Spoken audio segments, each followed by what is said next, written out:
Thank you very much for your questions. Ale and Seb here to address them on Extra Time. He does not like something. Something's gonna miss. What now? You know exactly what I'm talking about. You know, it's a calm Saturday. We're here. We're in a reflective mode. I'm not in a reflective mode. No, you're not? No, it's not you if you don't bring it. Where's the intensity? Hey there, everybody. Welcome to Extra Time. We're excited to have your questions, and boy, do we have a lot of them. All right, Sayad asks, what disappointed you the most? We started the show talking about all the big clubs that faltered today, and he gives us quite a few options. So we got Barcelona losing to Levante, Bayern Munich 5-1 against Frankfurt, Real Madrid the scoreless draw against Betis, PSG from Friday, they lost to Dijon, who was last place in the French top flight going into that one, and Manchester United against Bournemouth. You're disappointed in Manchester United if you're a Manchester United fan. Yeah. But it's not surprising.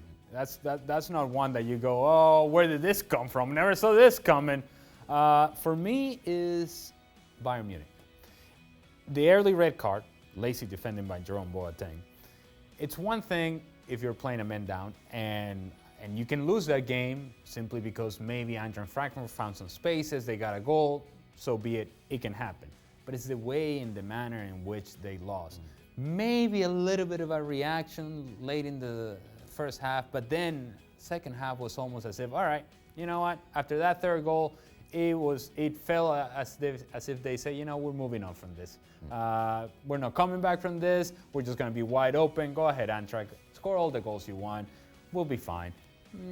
It's not quite the personality that you would expect from a Bayern Munich team. Yeah, the Frankfurt goals in the second half came quick, and then like the fifth one looked like something off a training ground. No, I mean, and tapping, and they're looking very casual. Yeah, very casual, Very and casual. optional defending going on from Bayern Munich, like a competition in some areas where guys were not really winning balls when there were opportunities to do so. 50-50 challenges, they were always second to, and not getting to second balls. All the things that you have to do when you're playing a man down, when you have to be solid defensively and you have to be solid in possession, none of that was working for Bayern Munich. In the context of what we've heard all week from Niko Kovac, under a lot of pressure that he might be on his way out, some reports that even half the team is turned against him, kind of looked like it.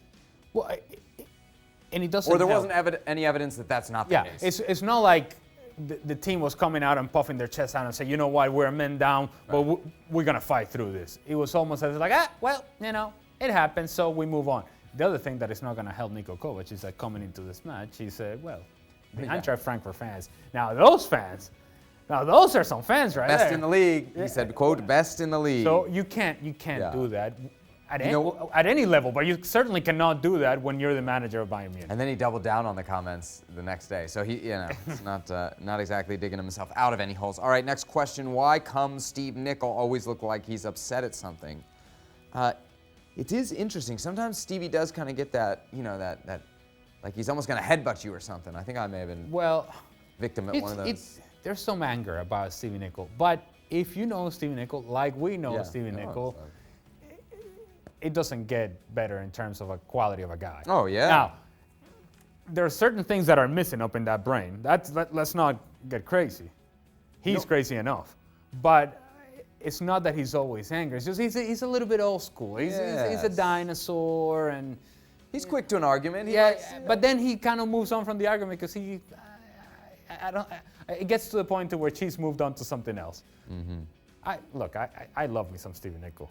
But he's not an angry guy. No. One thing that does seem to make him angry a lot, though, of late, is Dan's face. Yes. He's always talking about that. Stupid face. Stupid. That stupid. Stupid face. Stupid, yeah. So, anyway, we'll try to keep and those then when two he gets apart. angry, he goes really like Highlander Scottish. Subtitles necessary. Yes, rolling his R's and all sorts of different things. Yeah. That's when you know he's angry. Next question. Predictions for an MLS Cup winner, especially since none of you picked Toronto or Seattle to get to the final. I don't even know if I made picks. I made one pick. I did pick Seattle against LAFC on the Ahora o Nunca preview show that we did. Oh, well, yeah. I don't think I made predictions. Okay. I did make prediction that Toronto would not make it. Atlanta. Okay. So I guess if you put both of our predictions together, somewhere maybe. People, is this person bitter that we didn't pick their team, Toronto? I feel like Seattle? most people are bitter on Twitter, so And yes. so why don't you just enjoy the fact that your team is in the final and have an opportunity to win a title? I'm not going to make a pick because You're you know not? what? I'm not going to be I'm not going to be bullied. pushed around. No, You're I'm not going to be bullied. bullied into a decision and corner into just because these people decided to send in a tweet. I can get this out of you. Seattle's a pretty significant favorite for you? I think they're favorites, but they have to be careful they don't fall into the same trap that LAFC fell into. Sure. Where everybody was feeling very comfortable about LAFC, and then Seattle went in there and did what they did. Toronto, they're on a run, and when you're getting goals from Nick De Leon, like the goal he scored against Atlanta. Now, Nick De Leon does have a history of I know. big goals. DC United guy. I was about to address that, Seb, but I don't know why you get so excited. Calm. That's He been a does tough have week. a history of big goals in playoff, but does he have a big history of José Martinez missing penalties when the game is 1-0? That should have been. I mean, Atlanta should have won that game. Yeah. Yeah, He they finishes that. should have, but that's not the way it works out. All right, Stevie Nicol, Shepherd's Pie, constant contributor here on Extra Time, asks, can we have a rock, paper, scissors contest between Sebi and Ale? Okay. All right, a little competition here on Extra Time. Excellent. So let's just establish the rules. Rocks, paper, scissors, shoot. Is that how we're going to do it? Okay, so it's And- 1, 2, 3, Shoot. 1, 2, 3, shoot. So at the fourth. Yes. Okay. And then what are we doing, a best of So to 3? clarify. Or just a knockout? Is this like MLS playoffs, just straight knockout, or best of 3?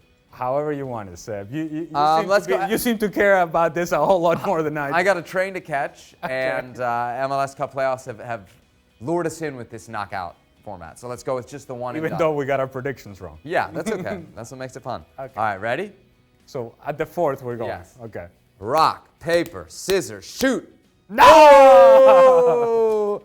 For those of you following along on the podcast, I had scissors, Ale had paper. Allegedly. That means for the first time in my life, you can call me a winner. There it is. That'll do it for this edition Short-lived. of Extra Time. Thanks for watching. The crew will be back tomorrow. Plenty more to discuss from around Europe. And hey, what do you know? Next week, we start the long build-up to MLS Cup. Ooh, hello. Maybe we'll get a pick out of you somewhere along the line. Oh, well, yes. When we get closer to the game, that'd be fine. All right, yeah, tease it. Give them something to talk about. Well, thank you very much for watching ESPN on YouTube. For more sports highlights and analysis, be sure to download the ESPN app. And for live streaming, premium content, and let's not forget as well, ESPNFC 7 days a week. Subscribe to ESPN+.